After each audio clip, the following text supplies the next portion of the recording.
Hey everyone, Xavier here. Welcome back to the channel. Today we're going over more of the 4K collection. So now we're getting into the multi-pack movies, like collections and stuff like that. Now, must say I'm splitting this part of the collection into two videos, mainly because it's hard to really judge what a full collection is, because there are definitely movies here in this video that are a complete collection of like an entire franchise.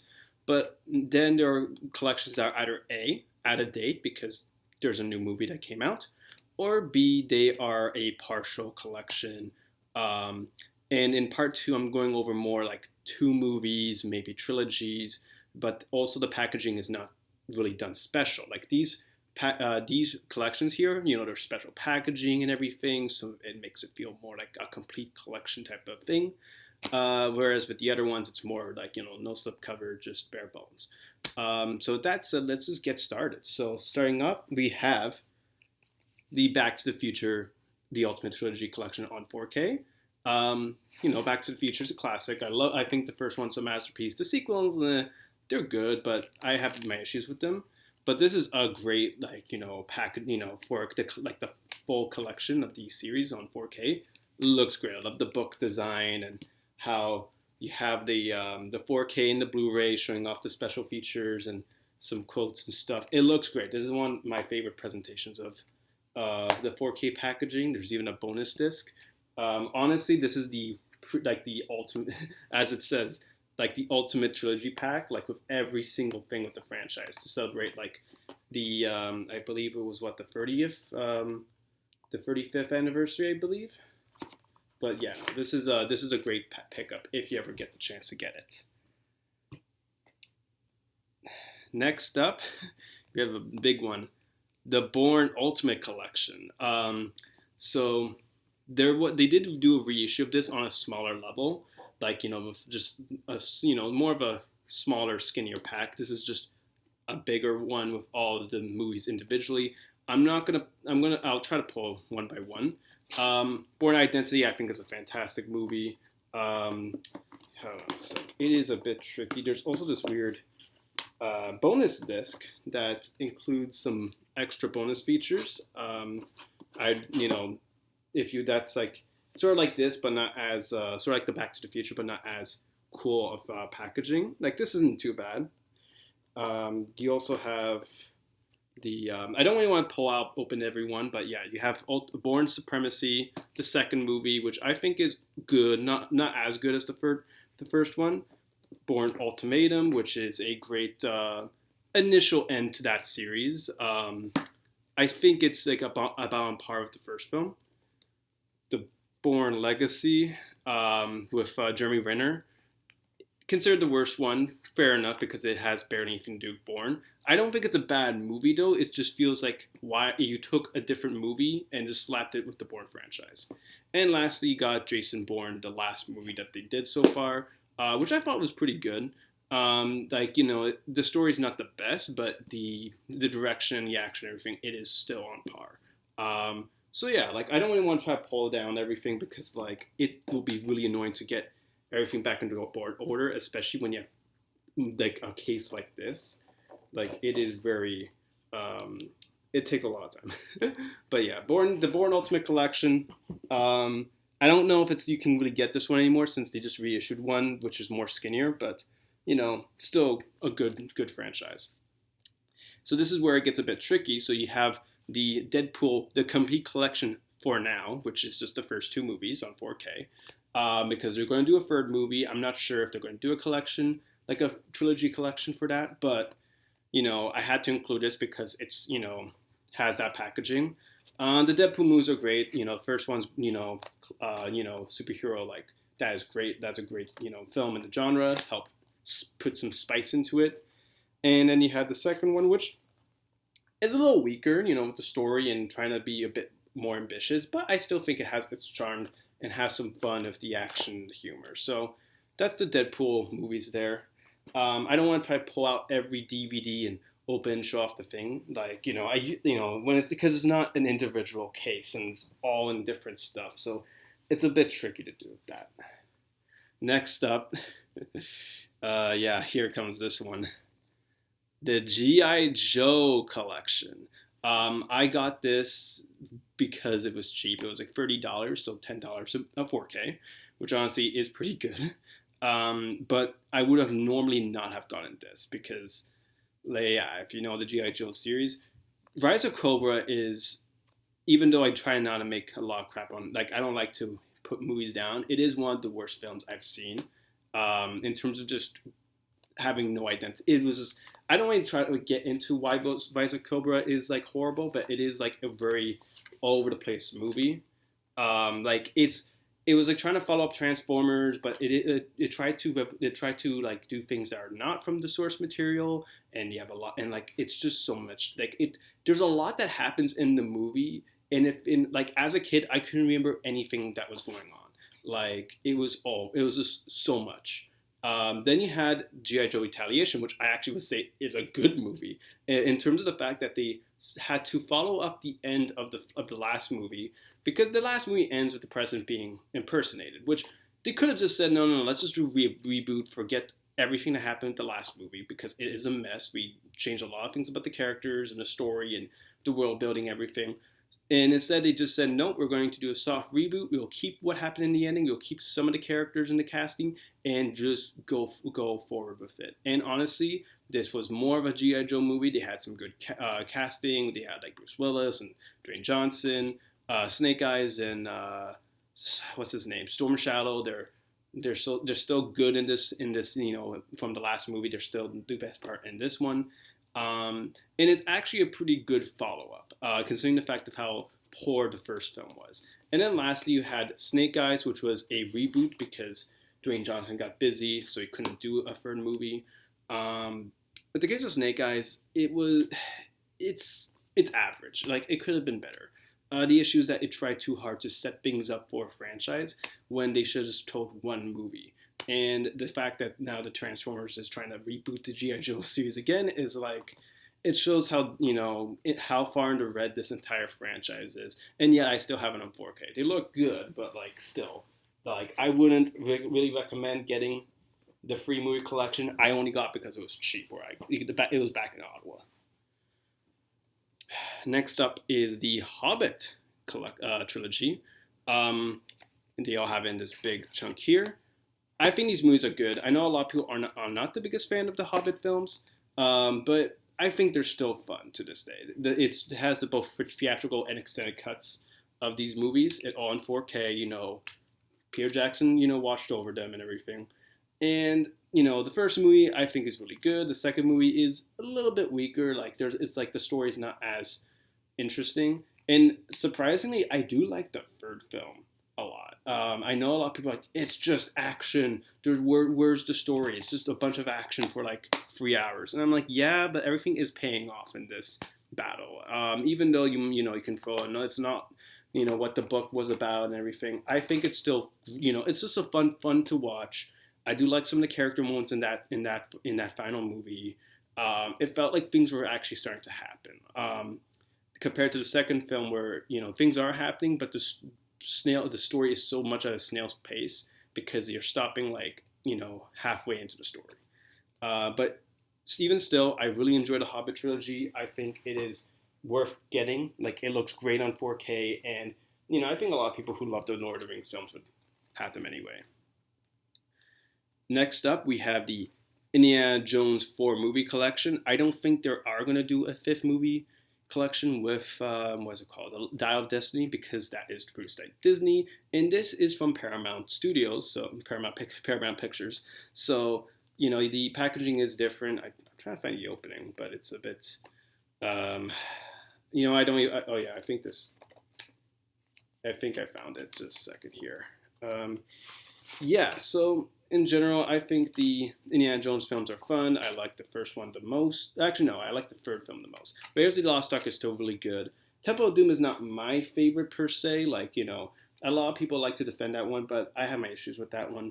Last Crusade's great. That's my favorite. And Kingdom of the Crystal Skull is a bit underrated. I know a lot of people hate it, but I still think there's some fun to it. And there's also a bonus disc. This is not the best way to do a collection. I don't like how all the DVDs are stacked over each other. but they look great on 4K. Like this is a great package. I know there's a steelbook version of it. I should have got that when it was back in the store, in Ottawa where it was cheaper. But this is also really good. Like, and keep in mind, I got all these for much lower than expected. Gotta put this back in here. Ooh, it's a little bit scrunched because it's all like cardboard, which is not the best material to do that. But hey, it is what it is. All right. Next up, we got the Jurassic World 5 movie collection. I actually just wanted the 4 movie collection, but for some reason that is hard to find. That's the thing. They reissue these movies, these collections to keep it up in date. And the thing is, let's be honest, this is the thing with these types of collections and how they release the titles. I didn't want all 5 Jurassic Park movies. I just wanted the first 2, really. The problem is that sometimes you have studios where they will put all the movies in a collection. You can't just get them individually. And then years later, they'll do that. Like, that's the case with Jurassic Park. You couldn't get Jurassic Park 2 and 3, even the first one, by themselves. You have to wait until after the last movie came out, where they released not only just a complete collection for that with the 6 movie collection, but them individually. So instead, I got this, which was $50, so $10 a movie, so that was fine. But then I'm stuck with a lot of this stuff.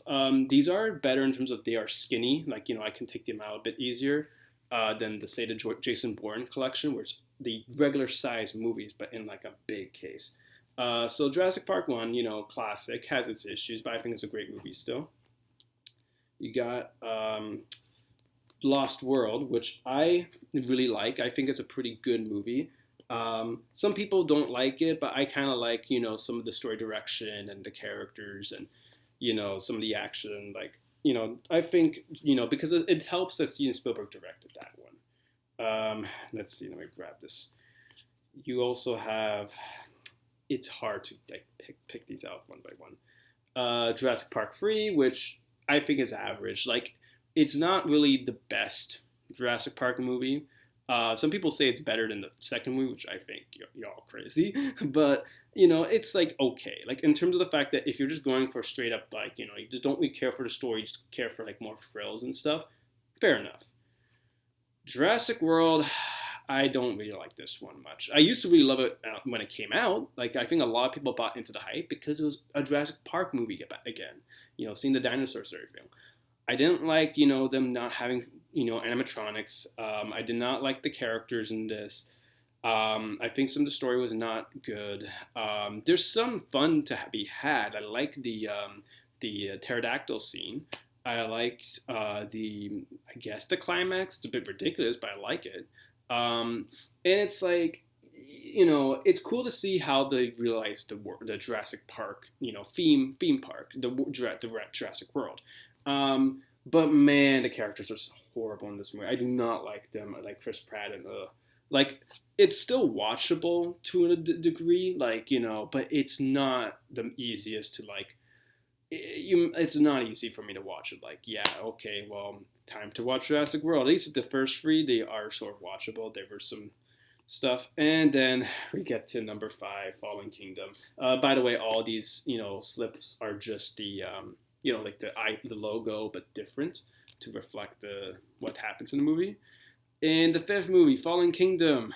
It's about as on par as Rise of Cobra, G.I. Joe Rise of Cobra, man. I think it's not very good. I think the only good thing is maybe some of the animatronics or the effects, but that's it. I do not like the story. I don't like the characters like Bryce Dallas Howard and Chris Pratt. I don't like them in these movies. The story of that, no, let's make it in a mansion. Let's have the little girl releasing the dinosaurs, and let's have the same dinosaur be the Indo thing again. And it's they got the guy who directed Society of the Snow. Well, he will direct Society of the Snow after this. And he's a good horror director. He's a good suspense director. But, man, forced into the studio system, it's all of his directions is kind of he had no, it's he has no soul, voice in the movie. It's just maybe a little bit of the horror like imagery, but that's about it. And even then, it's not a good movie. It's I haven't seen the sixth movie. I heard that is even worse, and I refuse to see the Dominion. And but because if I thought Fallen Kingdom was bad, and people said the sixth film was even worse, yeah. So sorry about dumping on those movies, but like look, I'm being honest. I don't like to crap on movies too much, and even then, I'm not gonna say these are horrible. They have no redeeming qualities, and they should be made. That's not true. Oh, let me just pull this out here. So next up, we got the Mad Max Anthology, which I kind of like how they call it that because the fourth movie, is barely connected to the last three, and also these movies in general feel like you can watch them by themselves without watching any of the past movies. This one had a botched launch when it came out. Like, there were some audio issues and HDR issues. I think I got a revised version.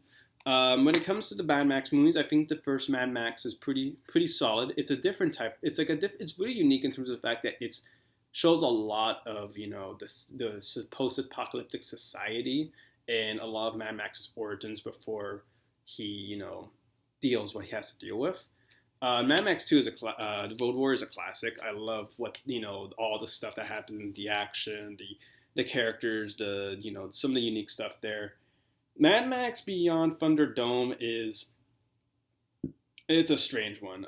Tina Turner's in it. I like her, but the tone got more childish. It's still considered an R-rated movie, but yet it's more like it feels very Steven Spielbergish with the kids and. I have to rewatch it again, but there's a lot of weird story decisions there. Like, and considering this was the last Mel Gibson led movie of the Mad Max series, it feels a bit like this is kind of a whimper. I know some people like it because they like some over the top stuff in this one, but it's not my cup of tea. And then you have Mad Max Fury Road, which a lot of people love. I personally still prefer Road Warrior because it has more of a story and. I do like, Mel Gibson more than Tom Hardy. The fact is, Tom Hardy is so forgettable as Mad Max. They just made Furiosa instead for the next movie, which isn't bad, but I think that's kind of the issue. It's just more the fact of, I get why they didn't want to get Mel Gibson back because he was old by the time they were going to do this movie. But, like, I don't know. I feel like it was kind of weird of the shift of direction for that franchise. All right. So, next up, we got the Lord of the Rings trilogy. There's not much to say about these ones. These are, classics. These are like, near perfect films. Everyone knows about these movies. These are also have the extended cut, like the Hobbit pack. For some reason, oh yeah, that's right, because they put the theatrical cut of the movie first, then they put the extended after. Some of the extended cuts are so long. They have 2 DVDs, like Two Towers and Return of the King, which is I find ridiculous, but also kind of funny at the same time. And yeah, they're the Lord of the Rings on 4K. They look fantastic. They're great movies. I just kind of wish Peter Jackson directed more movies, like instead of just documentaries. I get why, mainly due to the failures of. What's that movie? I forgot the name of that movie, like the one where the Mortal Engines. That's what happened. Because after that movie failed, he kind of just started directing documentaries to avoid a failure like that. Even that he didn't direct it. That was the weird thing. He produced and wrote it, though. All right, next up we have, again, an incomplete collection, which is why I'm splitting this into 2, and that is the Mission Impossible 6 movie collection. I'm not sure if they did a 7 movie yet. They include, of course, the Blu-rays in one pack and then the 4K right here. And, I love the Mission Impossible films. The first one, I think, is very unique with the Brian De Palma direction and more of the more spy than action. The second movie by John Woo is, of course, going into the action, very cheesy, very campy, but very fun to watch. Mission Impossible 3 by J.J. Abrams, I think, is actually the weakest in my opinion, maybe because I did not like J.J. Abrams' direction with the shaky cam and the lens flares, and the stunts are not as interesting, and the story is, the rabbit's foot. What the heck is the rabbit's foot? We don't know because that's J.J. Abrams, writing. The fourth one is really good. The villain's just very forgettable, though. Like, seriously, do you know who the villain is in that movie? Like, no, you don't. You remember the assassin girl who gets kicked out of the Burj Khalifa, but that's it. Then you have the fifth movie, Rogue Nation, which I actually really like. I know some people aren't a huge fan of that film because they feel it's a bit like, either they think it peaked really early with the stunt and with the plane, but I do like the story in that one and the villain. And then Fallout is, very yeah, I think that's also a pretty good one. Like, Chris McQuarrie's direction is, is becoming the more definitive style of the Mission Impossible films. But generally speaking, these are, great films. Fallout, as well. I would still say in terms of what my favorite one is, I'd probably say Rogue Nation. I think Rogue Nation has the best, pacing, in my opinion, and some of the characters. Fallout is a bit on the slower side, and I still think it's still a great movie. Actually, no. You know what? I just remembered. I'm being silly. Dead Reckoning. It's not in this collection because this is the 6 movie collection, but I do have it, and you'll see it later. But all the Mission Impossible films I love. Can't wait for the next one in a few years. I'm curious to see how they end the whole series, but in general, I really recommend this. All right, almost done.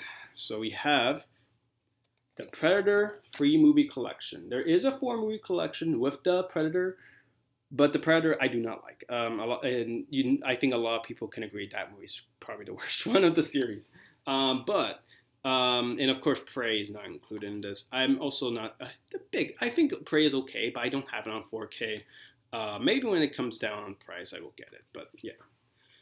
As for the Predator films, the Predator, the original, classic, I actually do also like the second film. Both of those movies look great on 4K. The first one as well. And then you have Predators, which is okay. I like the cast, except for the main characters. I don't like the main characters, but the supporting cast of the movie is great. And I think what they should have done is, rather than have the most predictable main characters in the franchise, who's going to live and who's going to die? I always hate when they make them so easily predictable who's going to live. Make it about the side characters and make it like, who's going to live from those people? Because I actually really like the side characters in that movie, and it makes it like, who should deserve to win? Because in fact they have done bad things. But the problem is that they made the characters so predictable, who's good or who's bad, and who should live. It's ridiculous. Still fun though. There's some good standout moments in that movie, but I think though, it's aside from the Predator, it's the weakest one. And Predator 1 and 2 I really love. Even Predator 2, I know a lot of people aren't the biggest fan of that with some of the story direction. But I actually really love Danny Glover in that movie. And I actually kind of think he's my favorite of the protagonists in terms of he's the most badass. He's more of the most normal guy. He's just a cop and he manages to take down the Predator. It doesn't feel like, wow, that's so forced. It's like, no, he kind of deserves that victory at the end. And at last, we get to the final collection for this video. And it is the Superman 5-movie collection. This is a weird one because it's not considered a complete collection because Superman Returns is not in this. They haven't even released a 4K of that yet, which is a shame. I know it's not considered a very good movie, and also it is, not a Christopher Reeve film, but is in the same universe, and I don't know when we're going to see that movie on 4K, but hopefully soon. This collection is all the Christopher Reeve films. So you have Superman. Here, let me just try to slide it down. So you got Superman here, the original movie, classic. It is the quintessential superhero film of its time. You also have here, just a sec, Superman 2 and Superman 2, the Richard Donner cut, which I watched both. In terms of what I prefer, I kind of prefer the Donner cut. Both of them have their pros and cons, but I do like the Donner cut for some of the film's continuity. Then you have Superman 3, which I actually kind of like. It's not a good. It's like I understand why it's considered a really bad movie, but then again, you have what's his name, Edgar Wright. He says that's his favorite, which I wouldn't go that far. But I do like some of the things they do in this movie. I do like Richard Pryor, even though He's not fully involved in the story until the end. The whole villain stuff is, all over the place, and yeah, there's not a lot of action, but there is something interesting. There's a lot of standout scenes, like the evil Superman and the whole computer fight scene, and Richard Pryor being goofy. But in general, I think Superman 3 is a pretty solid addition. And of course, we got Superman 4 press for peace on 4K, which is funny.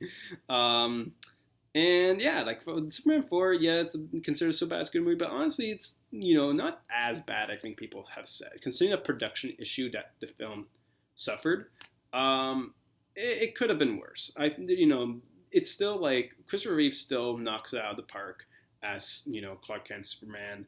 Gene Hackman's Lex Luthor is still fun. Some of the action and set pieces are interesting, even with the hampered effects and production. It's just, however, that the story has been butchered because, they had a longer film, they cut it down, they removed some scenes, they made some things all over the place, and it's like, yeah, like you can tell this was a movie that was really edited down, and the cheap production, makes it a bit funny to laugh at with the flying, like, oh, look, I'm flying to the screen, like multiple times. But still, I still have some enjoyment watching it. And they all look great on 4K. So, with that said, that does it for this video. This is the sort of part one of the franchise collection pack. So, in the next video, we're going to go over a few more, particularly the 2 movie collections, which, I can't really include as a complete collection when it's just 2 movies. So, with that said, thanks for watching, and stay tuned for the next video, the next part of this series. And I hope you have a good day.